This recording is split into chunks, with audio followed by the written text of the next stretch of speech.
Try to solve this problem in geotechnical engineering, specifically for the topic of permeability, in which we are going to find the hydraulic conductivity of stratified soils.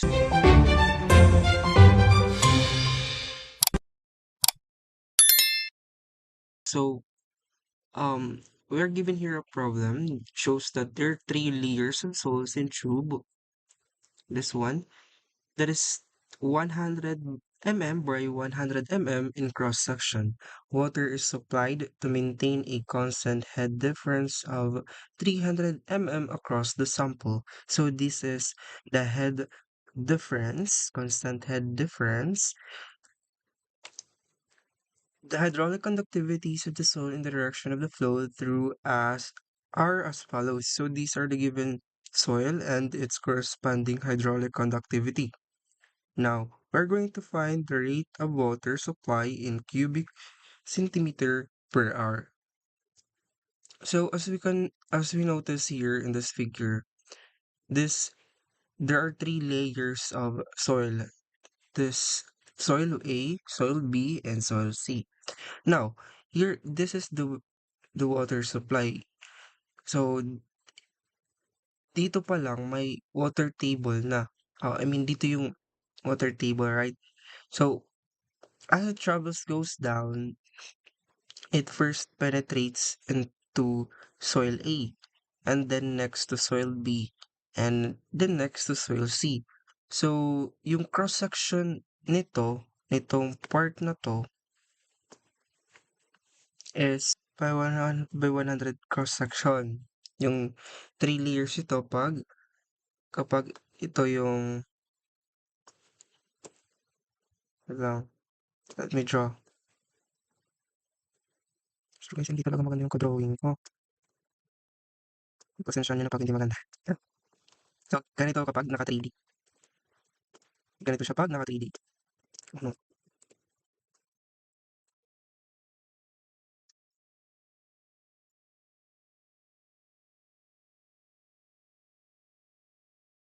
So, ito si soil A. Okay, i-label natin as um, ano siya? Wait natin nga. So, i-label natin. Ito si soil A. Dito. Ay,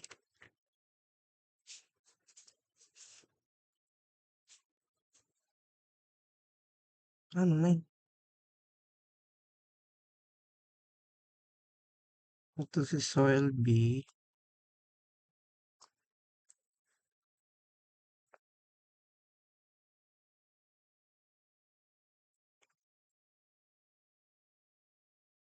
So, ito si soil C. So, yung cross-sectional area daw nito ay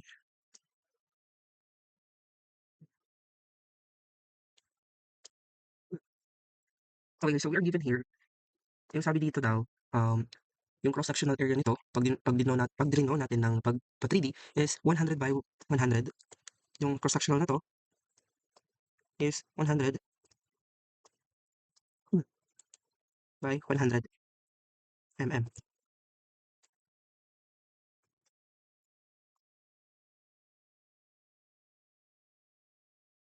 Okay. So, yung cross-sectional area na daw yan is 100 by 100 mm. Now, pinapahanap sa atin yung flow rate or yung Q. Based sa Darcy's Law, yung formula ng flow rate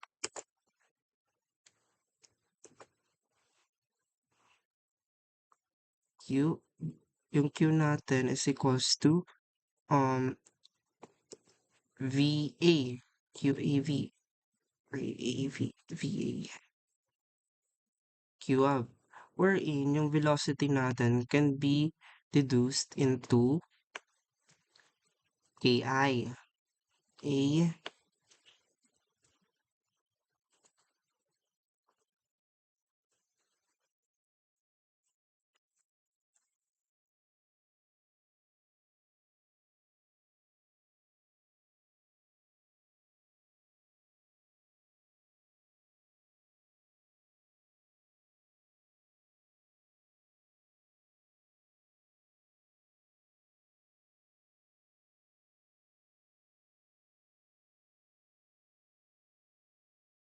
wherein yung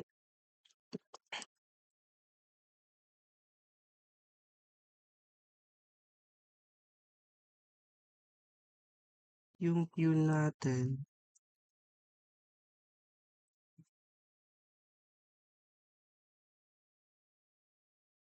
is made-deduce pa siya kasi yung K natin diyan is yung K equivalent through vertical. Bakit? Kasi kasi stratified soil 'to. Yung water yung water natin is magta-travel through different layers of soil dito. Ay, draw natin ha. So yung water natin magta-travel siya papunta papunta diyan. Ito.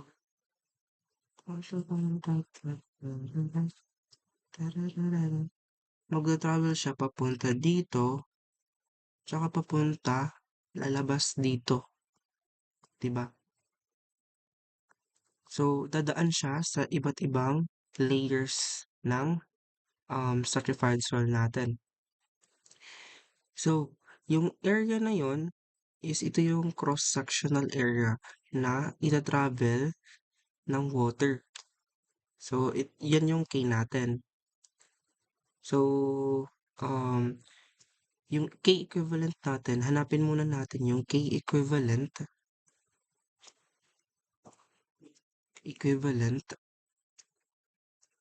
vertical. Bakit vertical? Kasi, sinabi ko kanina na magta-travel siya pa-vertical through different layers of soil, 'di ba? Kasi iba-ibang layer 'to eh. Ito layer 1, layer 2, layer 3. Ang gagamitin nating K equivalent diyan is yung vertical kapag nagta-travel yung water through different layers. Yung pinagkaiba ng K horizontal sa K vertical, yung K horizontal natin is ganito, 'pag ganito siya. Ay, yung K horizontal natin, copy ko lang 'to, para alam niyo guys. Yung anong pinagkaiba ng K vertical tsaka K horizontal.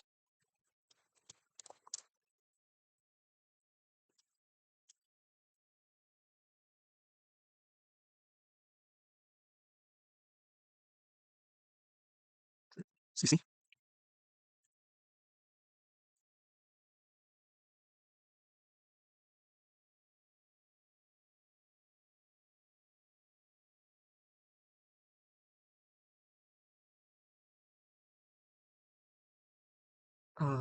So ito guys, yung K vertical K horizontal natin is nagta-travel siya through one layer of soil. So ito, layer 1 'to, ito yung layer 1, ito yung layer 1 natin, ito yung layer 2, tsaka ito yung layer 3. So each layer is nagta-travel siya horizontally. I mean, yung water nagta-travel siya horizontally sa isang layer lang. Yun yung tinatawag nating K equivalent, ah, K equivalent horizontal. Which is, yung formula nito, since gagamitin natin yung K vertical for K equivalent.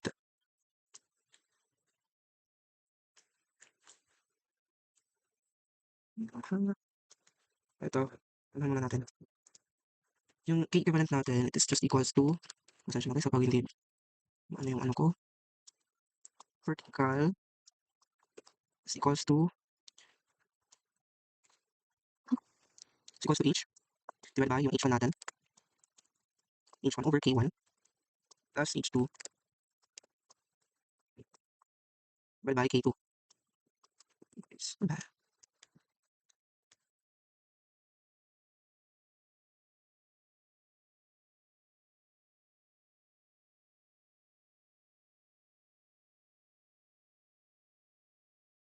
Yan. yung K2 natin, ito yung K3 natin. So, compare yung calculator natin to get the K equivalent. So, yung K equivalent natin, yung total height natin dito, yung ita-travel ng water, ito yung total height natin. Ito to yung H. Kasi ito yung H1, H2, tsaka H3. So, ito, H3, H1, H2, tsaka H3.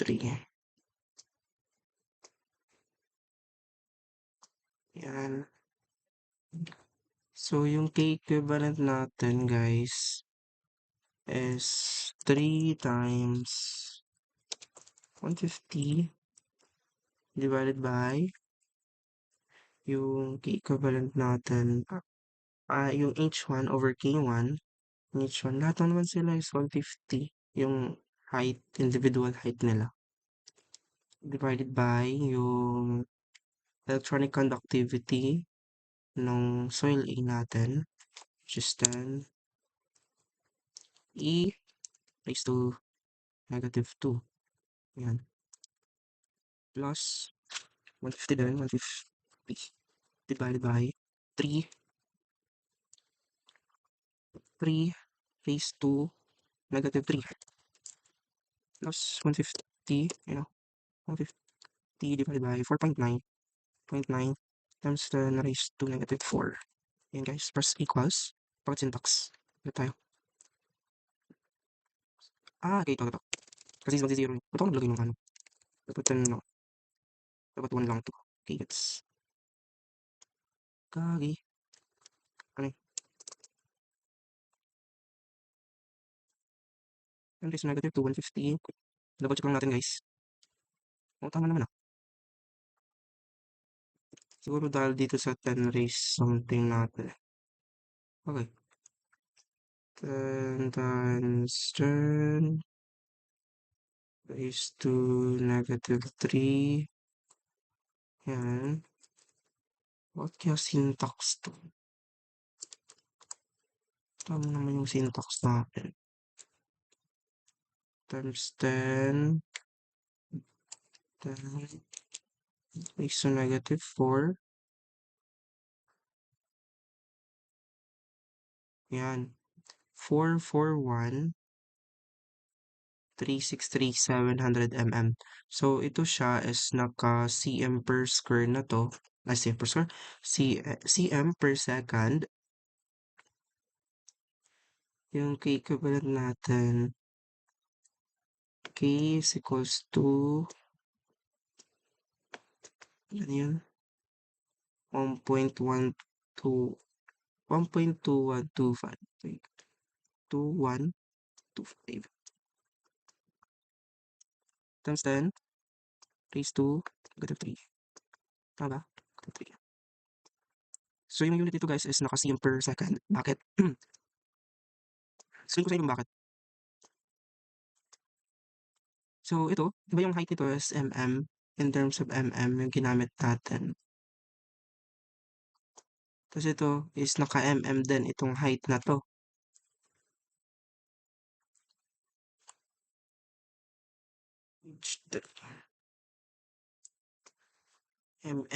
Tsaka ito, din, tsaka tsaka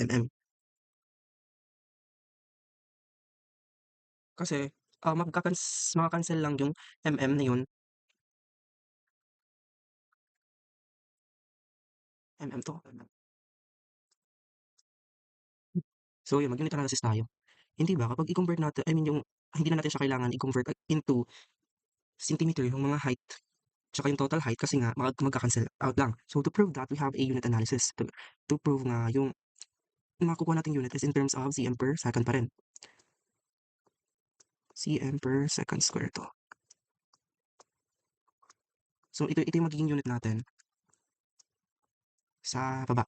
Tsaka ito yung magiging unit natin sa baba. Ito, mm divided by 1 lang to. Tsaka ito, cm per second cube.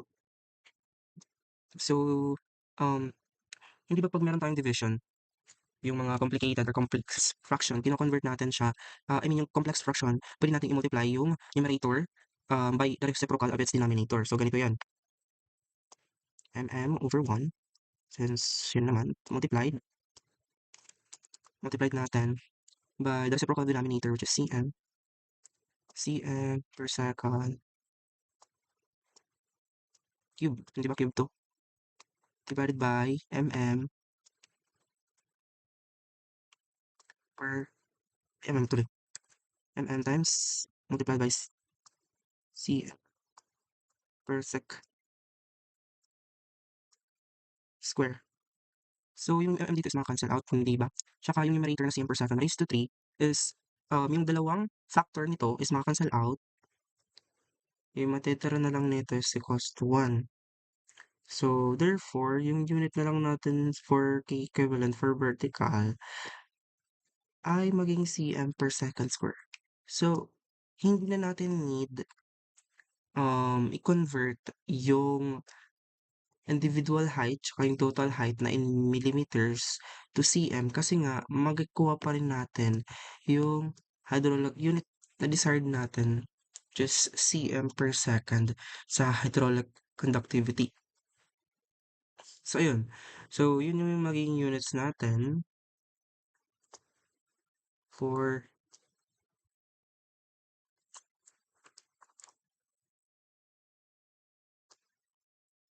this part.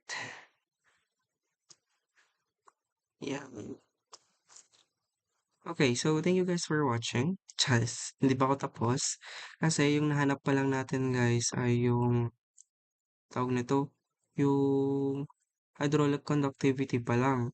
So, we need to find also the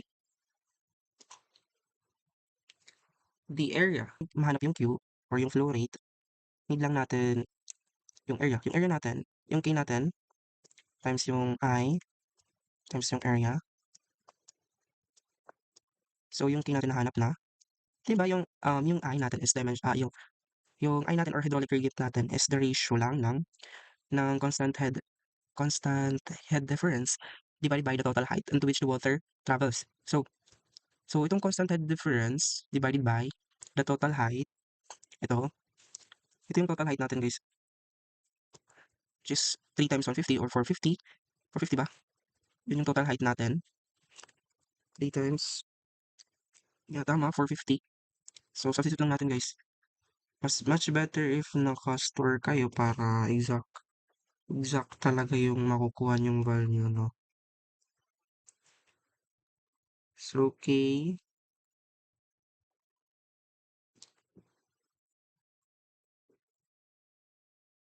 Ilan yung nakuha natin kanina guys? Ito, shifts. So, pag store natin, shift store or RCL, tapos shift store to A. Ayan, tapos press AC to store the value. So, nakastore na siya sa A, times yung hydraulic gradient natin, yung H, which is the constant head difference sa 300 mm, divided by yung 415 na total height.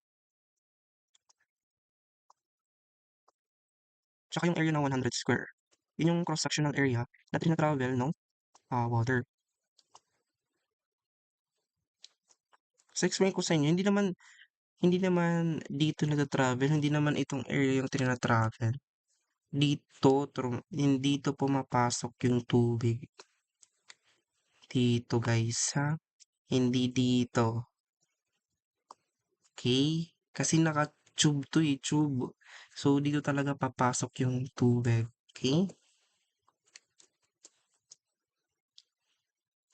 So, ayan. Since ito naka-mm, 300 mm, 450 mm, naka-mm square, so ito maka-cancel out lang yung unit nito. Kaya nga guys, yung hydraulic gradient natin is dimensionless, meaning yung dimension niya nito is mm oh, per mm. Maka-cancel out lang yung unit. Tsaka ito, naka-m per square. So, kailangan natin i-convert to, oh my God, into meter per cm square centimeter. Tsaka kasi ito naka-cm per second eh.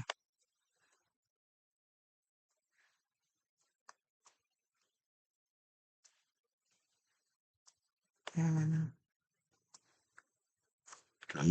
Excuse me guys. So okay, yung yung area natin must be converted into cm para makakuha na tayo ng cm per second. So to do that is i-multiply lang natin siya. Hindi ba yung 1 centimeter is just equals to 10 millimeter.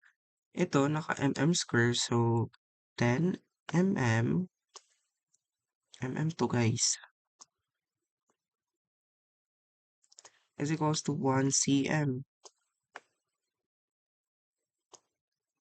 So square natin yan para makuha natin yung area in terms of square meter. So input lang natin to sa calculator. Hindi ba yung nakuha na natin yung um, hydraulic conductivity na nakastore sa A, multiplied natin sa 300 divided by yung constant head difference to na 300, tsaka yung total height divided by the total height na 450, multiplied by the area which is 100 squared times 1/10.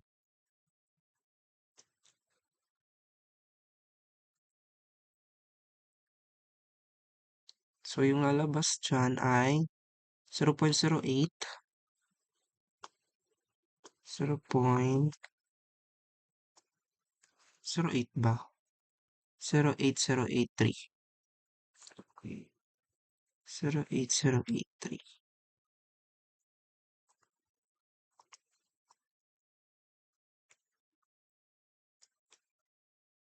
0.8083. So, naka-cm per second to. Cubic cm. Kasi yung hydraulic conductivity natin na cm times yung area na cm square, so maging cubic cm yan, per second. So, yung pinapahanap sa atin dito is find the flow rate of the water in cubic cm per hour. So, kailangan i-convert pa natin to into cubic cm per hour. So, to do that is, i-multiply lang natin ito by times ito, answer, times, to do that, para ma-cancel out yung sa denominator na second, is i-multiply natin by 60 kasi convert natin siya into minutes. And then yung 1 minute, diba? I mean yung 60 minutes equal to 1 hour. So, para ma-cancel out yung minute is i-multiply na naman natin ng 60 minutes to get in terms of hours. So, yung lalabas ay 291 Q is equals to 291.009. So, depende yan sa instructor nyo kung ilang decimal cases yung nire-require nila. So, ayan guys, ito na yung final answer natin.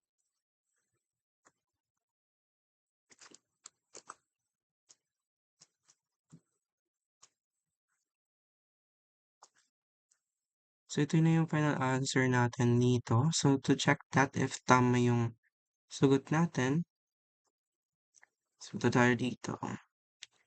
So, yan guys. Yan yung final answer for this problem. I hope you learned something. Please don't forget to subscribe and like this video. Thank you so much, guys.